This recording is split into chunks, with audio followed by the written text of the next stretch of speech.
지난 수요일 우리가 애시 웬스데이로부터 시작해서 사순절이 시작이 되었죠. 사순절 40일 기간 동안에 6주일이 있는데 오늘이 그 첫 번째 주일이 되겠습니다. 사순절은 모든 성도들이 예수님의 고난을 깊이 묵상하고 또 예수님의 고난에 동참하는 그런 자세로 경건하게 지내야 하는 그런 기간이지요. 저기 보시면은 십자가가 있고요. 그리고 40일, 그리고 prayer, fasting, work of love. 이 경건의 훈련들을 하는 그런 기간이 되는 것입니다. 오늘은 그 사순절을 시작한 첫 번째 주일이기 때문에 예수님의 고난에 동참하는 그런 의미로 우리 성만찬을 행하게 되겠습니다. 예수님의 고난에 동참하려는 것은 기독교의 아름다운 그런 전통이지요. 그리고 예수님의 고난에 동참하는 것은 성도들로서 당연히 해야 되는 그런 도리가 되는 것입니다. 바울은 성도들이 예수님의 고난에 당연히 동참해야 함을 다음과 같이 가르치고 있지요.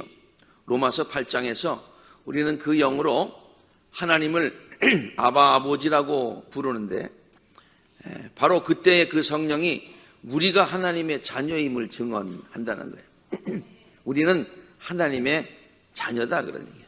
자녀면 상속자이기도 하다.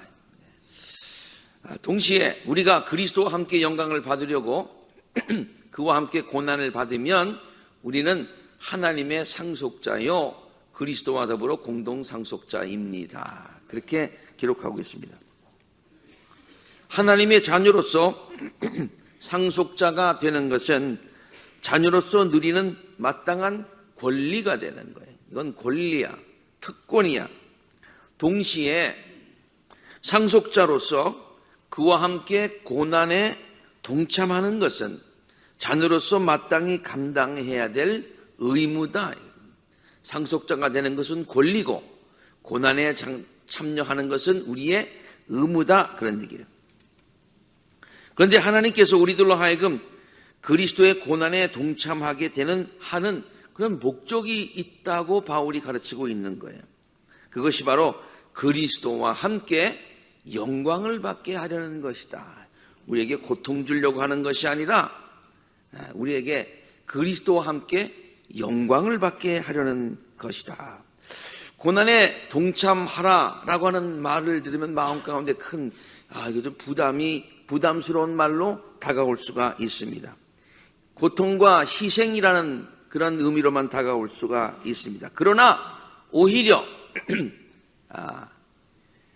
바울은 우리들에게 어떻게 가르치고 있는가 하니 그리스도의 고난에 동참함으로 그리스도와 함께 영광의 자리에 들어가게 되고 또 놀라운 은혜와 축복을 누리게 된다라고 하는 것을 바울은 우리에게 가르치고 있는 것이죠.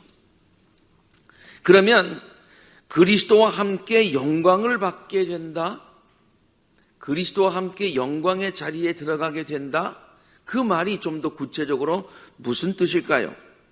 이 말은 예수님께서 고난을 당하신 후에 영광되게 부활하신 것처럼, 그래서 모든 사람들이 다 실패라고 했는데 영광된 부활, 모든 사람들이 다 고난받고 어렵다고 했는데 예수님께서 부활의 영광의 모습으로 변하신 것처럼 완전히 역전하신 거죠.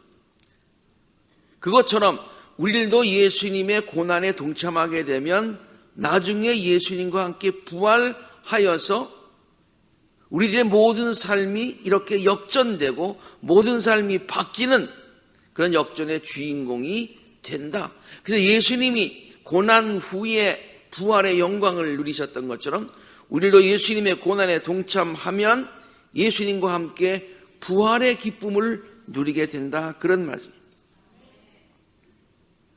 좀 더 구체적으로 말씀을 드리면은 우리들의 옛삶은 예수님의 십자가와 함께 못 박히고 옛삶은 다 없어지고 그것이 새로운 삶으로 바뀌는, 역전되는 그런 역사가 일어나게 된다. 그러니 바울은 이러한 새로운 삶에 대한 그런 기쁨을 다음과 같이 고백을 하고 있습니다.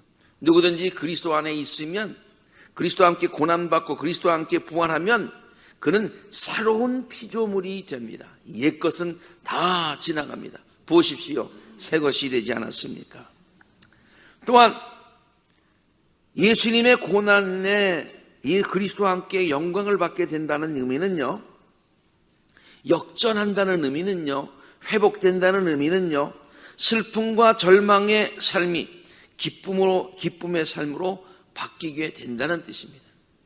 또한 황폐했던 우리들의 삶의 구석구석에 회복의 역사가 일어나게 된다는 것입니다. 겨울을 지나면 그것이 다 죽은 것 같고 황폐한 것 같지만은, 그러나 봄이 되면은 모든 것이 다 새롭게 부활하듯이 소생하듯이, 그리스도의 고난에 동참하는 것이 겨울을 지나는 것 같지만은, 그러나 봄을, 그리스도의 부활과 함께, 봄과 함께 부활이 오면 우리들의 모든 삶의 구석에 푸릇푸릇 모든 새싹들이 다시 돋아나게 된다. 이사야 선지자는 이러한 역전과 회복의 기쁨을 다음과 같이 노래하고 있지 않습니까? 주 하나님의 영이 나에게 임하셨다. 주께서 나를 보내셔서 이제부터 역전의 모든 일들이 일어나게 되는 것입니다. 이것은 내가 하는 것이 아니라 하나님께서 해주시는 것입니다. 예수 그리스도의 부활에, 하나님의 놀라운 은혜에, 기적에 동참하게 되면 이런 역사가 일어나게 되는데, 가난한 자들에겐 기쁜 소식이 전해지고, 상한 마음이 감싸지고, 포로가 자유를 얻게 되고, 갇힌 사람이 석방하게 되고, 주의 은혜의 해와 하나님의 보복의 날 하나님께서 우리의 원수를 갚아주시고, 하나님이 원수 앞에서 우리에게 상을 베풀어 주시고, 그런 뜻이죠. 모든 슬퍼하는 사람들이 위로를 받게 된다는 것이죠. 그러면서 아주 우리가 좋아하는 말씀이죠. 시온에서 슬퍼하는 사람들에게 이 부활과 회복의 기쁨이 있게 되는데, 제 대신에 화관을 씌워주시고, 슬픔 대신에 기쁨의 기름을 발라주시고, 괴로운 마음 대신에 찬송의 마음이 가득 차게 하신다. 모든 것들이 회복되고, 모든 것들이 역전되고, 모든 것들에 하나님의 소생의 기쁨이 넘치게 된다. 그런 얘기예요. 그런데 예수 그리스도께서 영광의 자리에 들어가시기 위해서 먼저 고난을 받으셨듯이, 겨울을 지내셔야 봄이 오게 하듯이, 우리들도 부활의 기쁨, 회복, 역전의 기쁨, 하늘나라의 영광 기쁨을 누리려면, 봄을 맞이하려면 겨울을 지내야 된다는 얘기예요. 그리스도와 함께 고난의 자리에 동참해야 된다는 그 사실을 성경은 우리들에게 가르쳐주고 있는 것이죠. 예수님은 고난의 과정을 거쳐야 영광의 자리에 이르게 됨을 다음과 같이 설명해 주신 적이 있습니다. 누가복음 9장에 있는 말씀인데, 인자가 반드시 고난을 받고 장로들과 대제사장들과 율법자들에게 배척을 받고 죽임받고 십자가에 달려 돌아가시는 그 과정을 거쳐야 사흘째 되는 날에 살아나게 된다. 예수님께서 말씀하셨죠. 그리고는 예수님께서 고난을 받으셔야, 그 과정을 통과해야 영광의 자리에 이르듯이 너희들도 나처럼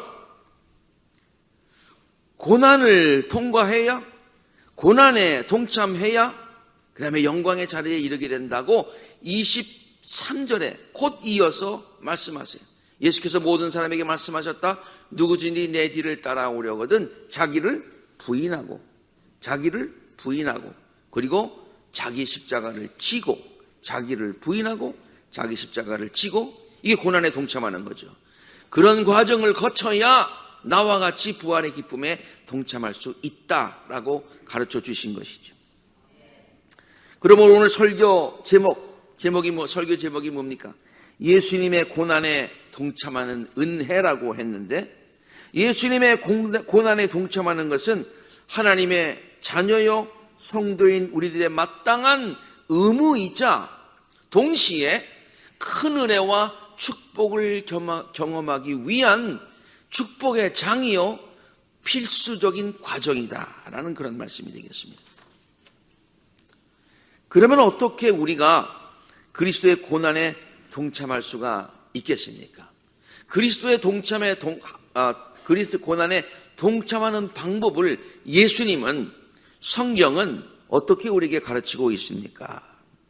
첫째로 예수님은 우리들에게 오늘 본문 말씀에 보니까 기도함으로 예수님의 고난에 동참할 것을 가르쳐 주십니다. 겟세마네 동산에서 기도하시면서 깨어 있어라, stay here, 여기에, and keep watch with me, 깨어서 함께 기도해라 라고 가르쳐 주십니다.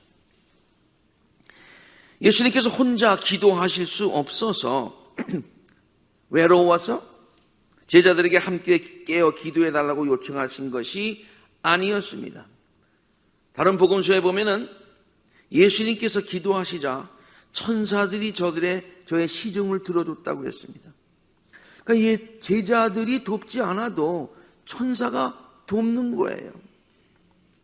그런데도 예수님은 제자들에게 함께 당신의 고난에 동참해달라고 말씀하신 것이죠. 누구를 위해서입니까? 예수님을 위해서입니까? 제자를 위해서입니까? 제자들을 위해서입니다. 제자들이 시험에 들지 않게 하기 위해서입니다. 이렇게 너희는 한 시간도 나와 함께 깨어 있을 수 없느냐?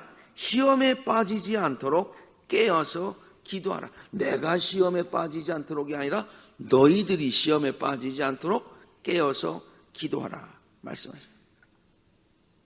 예수님은 이 시간 우리들에게도 깨어서 기도함으로 예수님의 고난에 동참하라고 초대하고 계신 줄로 압니다. 우리들로 하여금 시험에 들지 않게 하시기 위함이고요, 또한 기도함으로 받게 될 온갖 신령한 은혜와 축복을 우리로 하여금 누리게 하시기 위함인 줄로 믿습니다. 그러므로 사순절은 깨어서 기도함으로 예수님의 고난에 동참하는 은혜와 축복의 기간이지요. 물론 사순절 기간에만 열심히 기도해야 된다는 말은 절대로 아닙니다. 그러나 40일로 정해진 이 기간 동안 깨어서 더욱 열심히 기도함으로 그리스도의 고난에 동참하는 우리 모든 신실한 성도들이 되시기를 바랍니다. 그리고 특별히 이 기간 동안 우리들이 하나님께 드리는 기도의 모든 제목들이 하나님께서만이 이루어질 수 있는 이 모든 기도의 제목들이 놀랍게 응답받는 축복이 우리 모두에게 있게 되기를 주의 이름으로 축원합니다. 두 번째로 예수님은 우리들에게 자기를 부인하고 또 자기 십자가를 지고 예수님을 따르는 것이 예수님의 고난에 동참하는 방법임을 가르쳐 주셨습니다.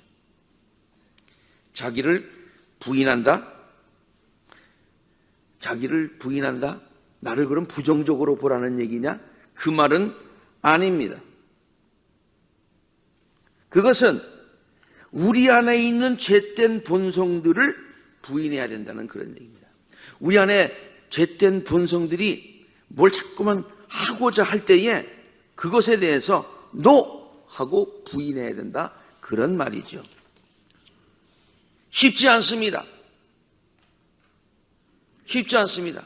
본성을 그냥 따라가는 것, 그게 쉽지요. 물결을 따라가면 쉽잖아요. 수영 안 해도 되잖아요. 그러나 물결을 거슬러 올라가는 것 힘들잖아요.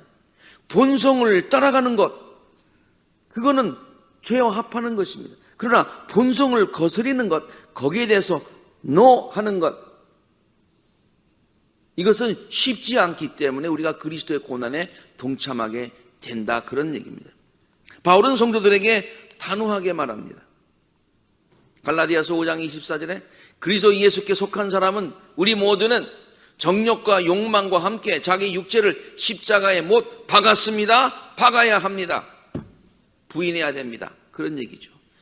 성도들에게만 말할 뿐 아니라 자기 자신도 이렇게 고백하고 있지 않습니까? 나는 그리스도와 함께 십자가에 못 박혔습니다. 이미 못 박았습니다. 이제 내가 사는 것은 내가 아닙니다. 나는 나를 부인합니다. 그리스도께서 내 안에 사시는 것입니다. 나는 부인하고 주님은 인정해드리는 삶. 지금 내가 육신 안에 사는 것은 나를 사랑하셔서 나를 대신하여 자기 몸을 내어주신 하나님의 아들을 믿는 믿음 안에서 사는 것입니다. 그렇게 고백하고 있습니다. 사순절은 경건과 절제를 훈련하는 기간입니다. 이것이 교회의 전통이었습니다. 카니발의 유래에 대해서 잘 알고 계실 것입니다. 특히 남미에 가면 아주 굉장하지요.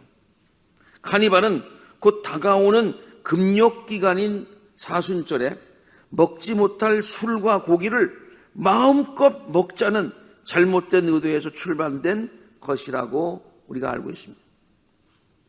물론 절제해야 된다라고는 기독교의 좋은 전통이 있는데 그것을 세상 문화와 이렇게 합하면서 세상 문화가 그것을 삐뚤로 그렇게 인도한 것이지요.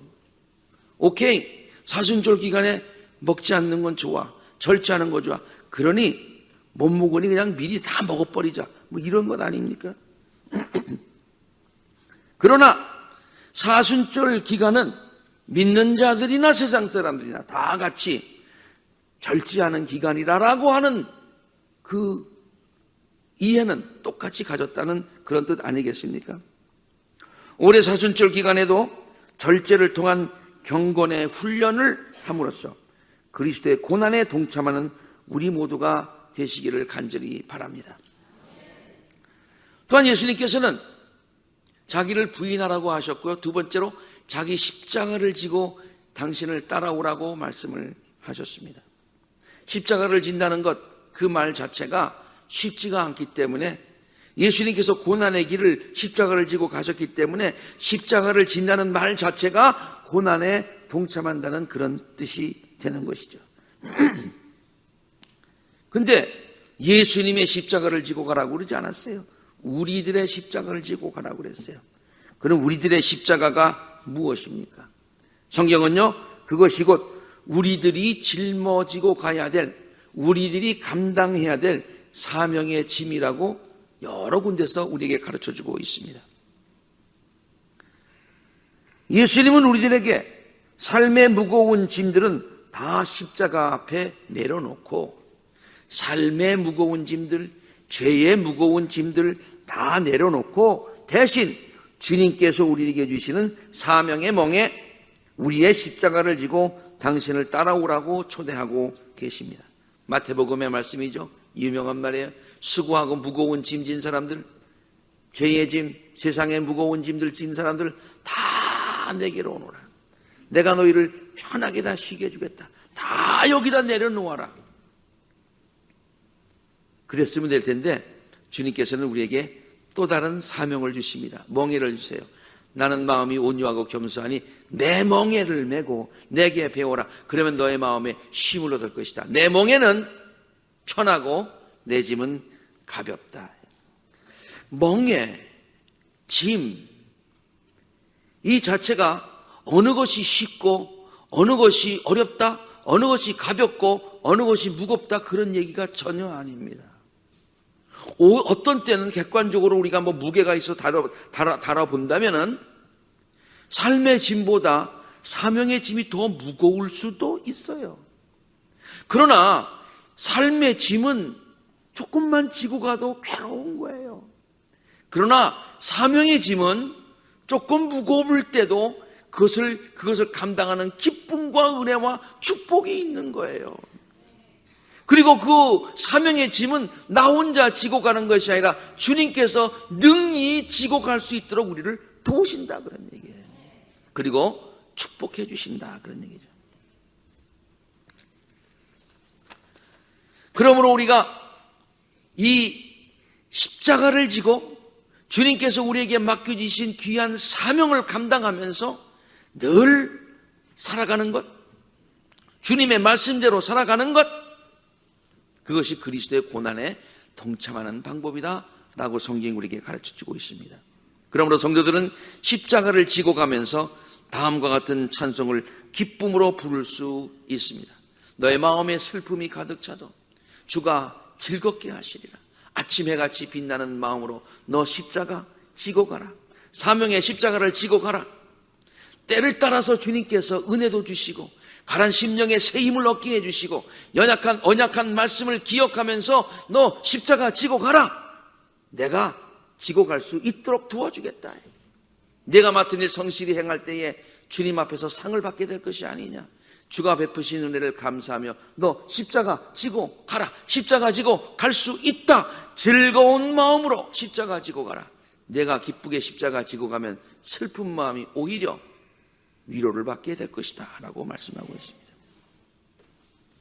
마지막으로 성경은 우리들에게 교회를 위하여 수고하는 것이, 하나님의 몸된 교회, 예수 그리스도의 몸된 교회를 위하여서 수고하는 것이 그리스도의 고난에 참여하는 또 하나의 좋은 방법임을 가르쳐주고 있습니다.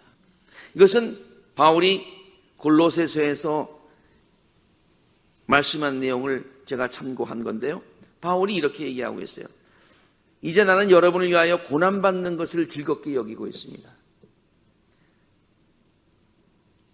교회를 위해서 일한다고 하는 것, 이게 여기 고난이라고 표현했습니다마는 쉽지 않다는 얘기죠. 쉽지 않다는 얘기죠. 네.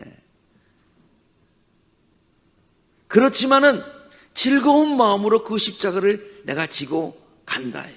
왜? 교회를 위해서. 교회를 위해서. 그의 몸 곧 교회를 위해서 내 육신으로 그리스도의 남은 고난을 채워가고 있습니다. 바울이 교회를 위해서 일을 하면서 그리스도의 고난을 생각했어요.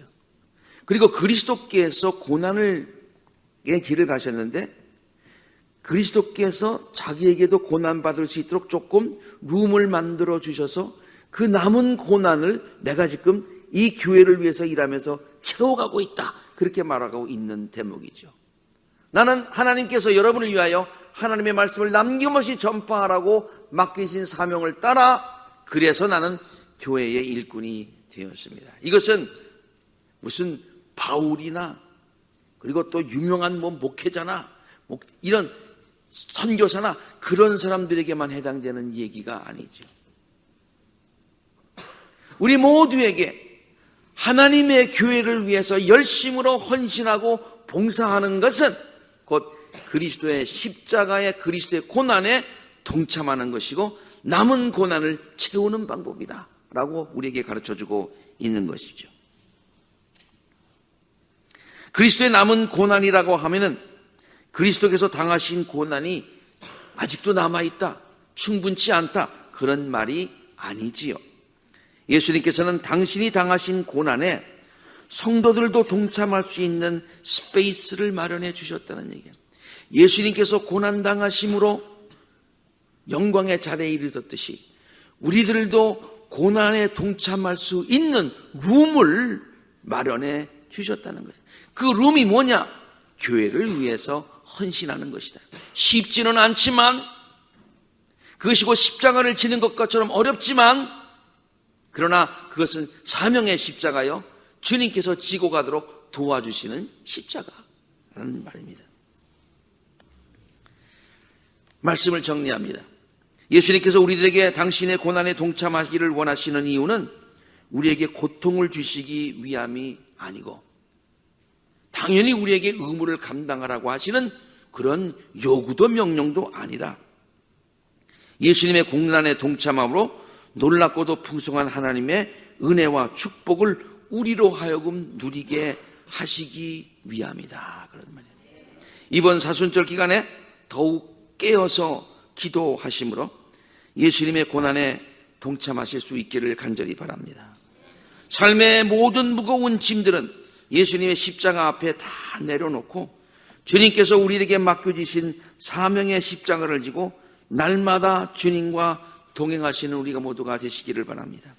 그리하여서 고난 후에 영광스러운 예수님의 부활에 동참하는 그런 복된 성도님들이 되시기를 우리들을 위하여서 고난의 길을 가시고 우리들에게 같이 가자고 초대하여 주시는 복되신 예수 그리스도의 이름으로 간절히 축원합니다. 함께 기도하시겠습니다.